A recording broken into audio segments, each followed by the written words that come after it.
خبر عاجل من وزارة التضامن الاجتماعي للعمالة غير المنتظمة ومفاجأة للحوامل. أعرف التفاصيل. قالت نيفينا القباج وزيرة التضامن الاجتماعي إن هناك تكليف رئيسي بتدشين صندوق رئيسي لدعم العمالة غير المنتظمة ضد المخاطر المختلفة التي قد يواجهوها في عملهم.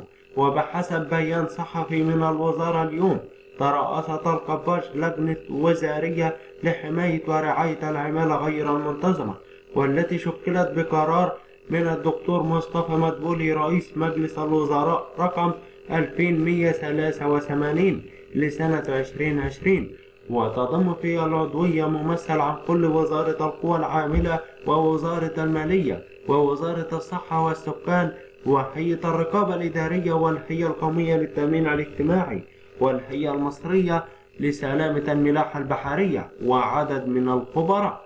وأضافت إن صندوق رئاسي لمساندة العمالة غير المنتظمة يهدف لصرف منحة العمالة غير المنتظمة خلال فترة انقطاع الدخل، إعانة لتعويض الدخل نتيجة للظروف الاقتصادية الطارئة أو أوبئة أو معالجة قصور عدم تخطيط العمالة غير المنتظمة وصغار أصحاب الأعمال بتأمين البطاقة. كما يستهدف أيضا الصندوق الذي لم ينطبق عليه القواعد استحقاق برنامج تكافل وكرامة، وتتوافر لدى وزارة التضامن الاجتماعي بيانات تفصيلية عنهم بحسب القباج. وأوضحت أيضا أن الصندوق سيصرف مساندة للعمالة المتضررة من قطاع الدخل نتيجة لظروف اقتصادية طارئة أو وباء أو غيره، على أن تكون قيمة التعويض في حدود قيمة المساعدة الضمنية لمدة 3 أشهر، وصرف منحة للأم بعد الوضع لمدة 3 أشهر بحد أقصى 3 أطفال والحوامل. وذكرت أيضا أنه سيجري التنسيق مع بنك ناصر الاجتماعي للتيسير على حصول العامل على قرض أو أصل إنتاج مع توفير التدريبات المتعلقة بمجال الإنتاج محل القرض، وبالتعاون مع الجهات المختصة والشركة والمساهمة في سداد حصة العامل في الاشتراكات التأمينية في حالة التعثر بحد أقصى 3 أشهر فقط. كما سيجري أيضا التنسيق مع الهيئة القومية للتأمين الاجتماعي لتيسير التأمين على العمالة غير المنتظمة.